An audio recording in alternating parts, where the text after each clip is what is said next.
ভাই ভাই ভাই বৈভব সূর্যবংশী কি প্লেয়ার ভাই। ইমার্জিং এশিয়া কাপ মানে Asia cup rising star tournament হচ্ছে, সেখানে বৈভব সূর্যবংশী করছে 17 বলে 50, দেন 32 বলে 17 রান, ইনিংস শেষ করছে 42 বলে 144 করে।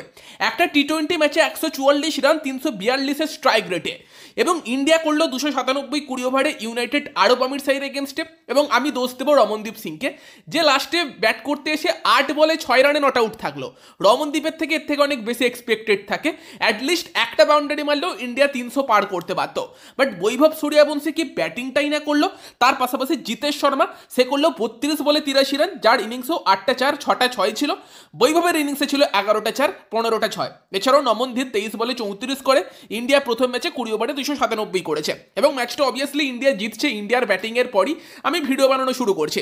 বাকি এই ভিডিওতে অবশ্যই আমরা কথা বলবো কিছুটা ইন্টারন্যাশনাল ক্রিকেট নিয়ে, এবং তার পাশাপাশি আইপিএল আপডেটস নিয়ে। লাস্ট অব্দি যুক্ত থেকো আমাদের চ্যানেলের সঙ্গে।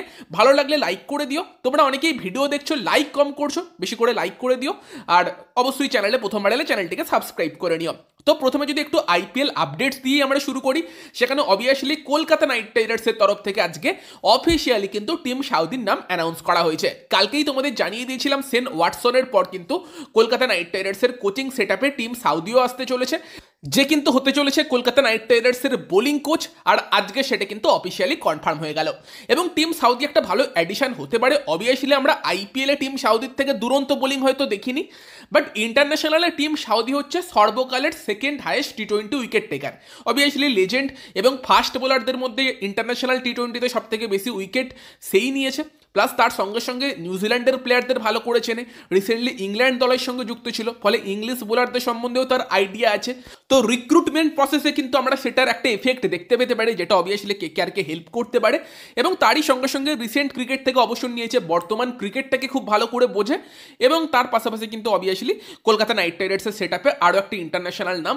গত বছর কলকাতা নাইট রাইডার্সের কোচিং সেটআপ বাকি টিমগুলোর তুলনায় নামের দিক থেকে সব থেকে দুর্বল লাগছিল। সেখানে সেন ওয়াটসন বা টিম সাউদি টাইপের লেজেন্ডদের অ্যাডিশন, যাদের মধ্যে লিডারশিপ কোয়ালিটিও আছে, টিম সাউদিও ক্যাপ্টেনশিপ করেছে নিউজিল্যান্ডের হয়ে, সেটা কিন্তু অবভিয়াসলি অনেকটা ইন্টারন্যাশনাল এক্সপিরিয়েন্স কেকেআরের কোচিং সেটআপে নিয়ে আসছে, যেটা আই থিঙ্ক ডেফিনেটলি হেল্প করবে কেকেআরকে।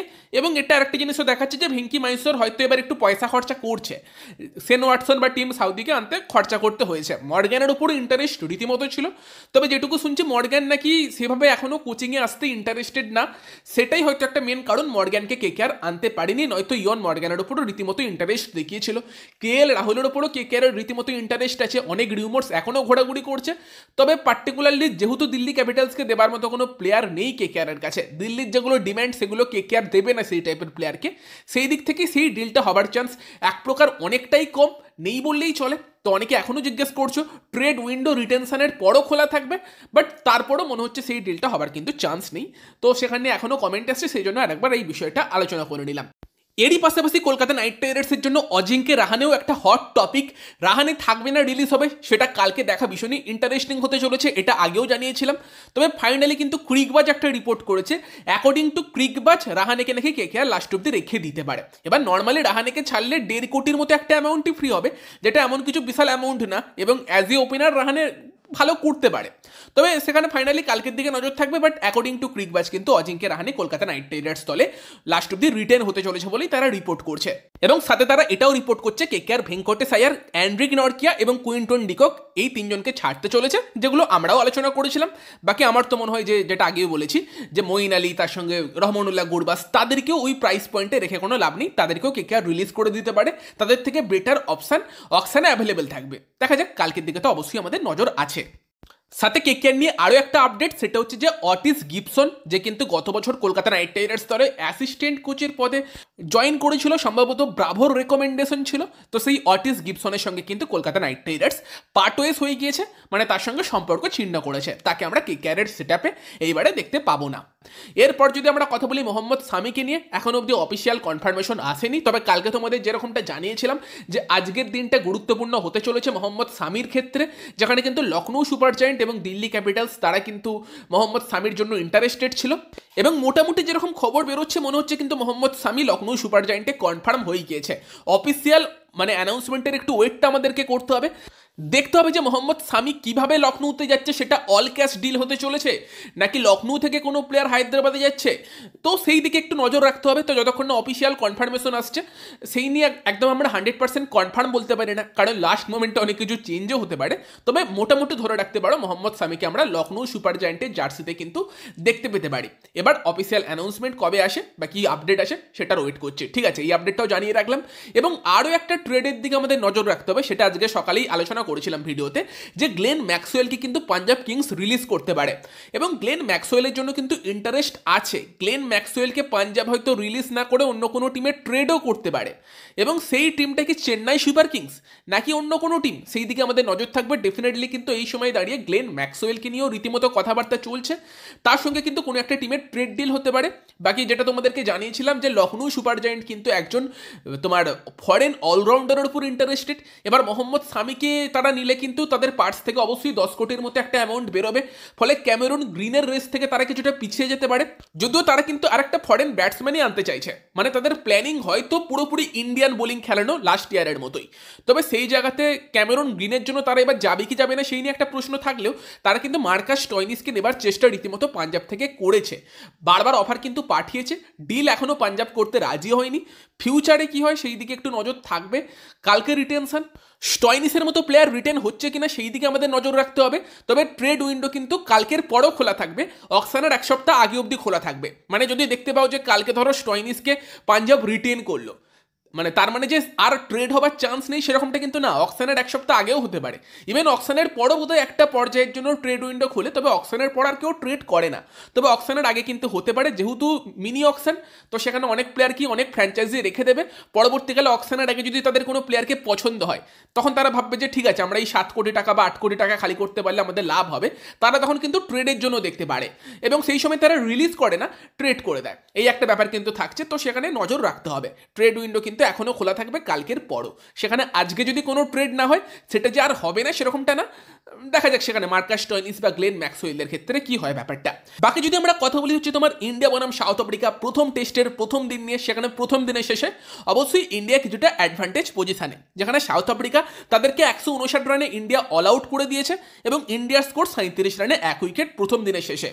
ইন্ডিয়ার টিম কম্পোজিশনে আমরা একটু অন্য রকমের ব্যাপার দেখলাম আজকে, সেখানে আমরা আলোচনা করছিলাম অক্সন নাকি কুলদীপ, ইন্ডিয়া দুজনকেই খেলালো, বাট ওয়াশিংটনকে 3 নম্বর ইউজ করলো সাই সুদর্শনের জায়গাতে। এবং এই ব্যাপারটা নিয়ে আমরা সেই অস্ট্রেলিয়া সিরিজের সময় আলোচনা করেছিলাম বর্ডার গাভাস্কার ট্রফিতে, যে যদি ইন্ডিয়া ইন ফিউচার ওয়াশিংটনকে 3 নম্বরে ইউজ করে ভালো অপশন হতে পারে, কারণ ওয়াশিংটনের কিন্তু ডিফেন্সটা ভালো, সে টেল এন্ডারদের সঙ্গে মাঝে মধ্যে ঠিকঠাক ব্যাট করতে পারে না, সেই জায়গাতে তাকে উপরের দিকে ইউজ করতে পারে। এবং 3 নম্বরে ওয়াশিংটন কেমন করে সেই দিকে নজর থাকবে। অবশ্যই সাই সুদর্শনও চান্স ডিজার্ভ করে, বাট ওয়াশিংটনকেও কিন্তু এই রোলটাই খেলানো যেতে পারে। তার স্টেট টিমের হয়ে কিন্তু ওয়াশিংটন ওপেন করতো, ফলে টপ অর্ডারে ব্যাট করার রীতিমতো এক্সপিরিয়েন্স ওয়াশিংটনের আছে।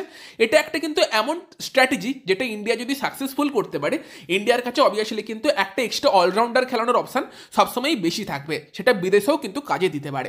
বাকি ইন্ডিয়ার বোলিংয়ের কথা বললে আজকে ইন্ডিয়ার বোলিংয়ের হিরো কিন্তু অবভিয়াসলি জসপ্রীত বুমরা, যে কিন্তু একটা 5 নিয়ে নিয়েছে। শুরুতেই রায়ান রিকেলটন, এডেন মার্ক্রামদের ব্রিলিয়ান্ট বলে আউট করা, দেন পরবর্তীকালে কুলদীপ যাদব এসে উয়ান মুল্ডার এবং বাবুমাকে আউট করে, পরে জসপ্রীত বুমরা এসে কিন্তু টনি ডিজর্জি তাকেও আউট করে, এবং দেন কিছুটা আমরা মিয়া ম্যাজিক দেখি। সিরাজের শুরুটা ভালো হয়নি, পরবর্তীকালে এসে কিন্তু সাউথ আফ্রিকার উইকেট কিপারকে এলবিডব্লিউ করে, মার্কো জ্যানসেনকে বোল্ড করে, এবং দেন করভিন বসকে অক্সর এলবিডব্লিউ করার পর কিন্তু লাস্টে একদম টেল ক্লিয়ার করে দেয় জসপ্রীত বুমরা। 159 কিন্তু অল আউট করে দেয় ইন্ডিয়া সাউথ আফ্রিকাকে। জসপ্রীত বুমরার 5 উইকেট নেয় এবং ইন্ডিয়ার হয়ে যশস্বী জয়সওয়াল সেই কিন্তু 12 রানে আউট হলেও KL রাহুল এবং ওয়াশিংটন সুন্দর মানে ব্যাট করছে। একটুখানি পিচ টাফ, এবং সেই পিচে আমরা ফাস্ট বোলারদের শিপ মুভমেন্ট দেখেছি, বল রিভার্স সুইং হতে দেখেছি, স্পিনারদেরও সাহায্য দেখেছি। যখন IPL আসে তখন সুজন মুখার্জি বলে যে এখানে আমরা স্পোর্টিং পিচ বানাবো, 300 হবে IPL-এ 20 ওভারে, আর সেখানে টেস্টে 159 অপোনেন্ট টিম অল আউট হয়ে যাচ্ছে। যদিও মেন ক্রেডিটটা অবশ্যই ভারতীয় বোলারদের জসপ্রীত বুমরার ওপর যায়, বাট পিচও কিন্তু কিছুটা টাফ বিহেভ করেছে। তবে ইন্ডিয়ার অবভিয়াসলি 300+ টার্গেট করা উচিত প্রথম ইনিংসে, দেন ইন্ডিয়া কিন্তু অবশ্যই একটা অ্যাডভান্টেজ পজিশনে চলে যাবে। কালকের পুরো দিনটাই ইন্ডিয়াকে ব্যাট করতে হবে। বাকি এর পাশাপাশি কালকে সাউথ আফ্রিকার এ দলের সঙ্গে ইন্ডিয়ার এ দলের ম্যাচ ছিল, যেই ম্যাচটাও ইন্ডিয়ার এ দল জিতে গিয়েছে 3 বল বাকি থাকতে, এবং সেই ম্যাচে কিন্তু কিছুটা ইন্ডিয়ার হিরো হর্ষিত রানা। সাথে অবশ্যই ঋতুরাজ গায়কোয়াড় সাউথ আফ্রিকা 285 রান করে এবং ইন্ডিয়ার হয়ে সব থেকে সফল বোলার ছিল কিন্তু হর্ষিত রানা, যে 10 ওভারে 49 রান দিয়ে 2 উইকেট নেয়। 2 উইকেট অর্শদীপ সিংও পেয়েছে, বাট অর্শদীপ সিং 10 ওভারে 59 রান দিয়েছে। প্রসিদ্ধ কৃষ্ণ 10 ওভারে 57 দিয়ে 1 উইকেট পায় এবং সাউথ আফ্রিকা 285 করে।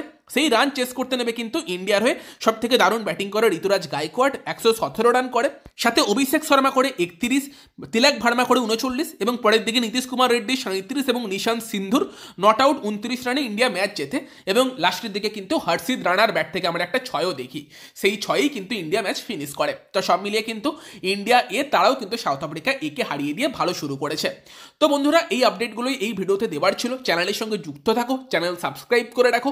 আরও হয়তো অনেক এক্সাইটিং আপডেটস আসতে পারে, কালকে রিটেনশন আছে, সেই নিয়ে তো ভিডিও পাবেই। তো চ্যানেল অবশ্যই সাবস্ক্রাইব করে রাখো। ভিডিওটা ভালো লাগলে ভিডিওটাকে লাইক এবং শেয়ার করতেও ভুলবে না। তো চলো গাইস, এই ভিডিওতে এই পর্যন্তই, দেখা হচ্ছে পরের ভিডিওয়ে। Bye bye.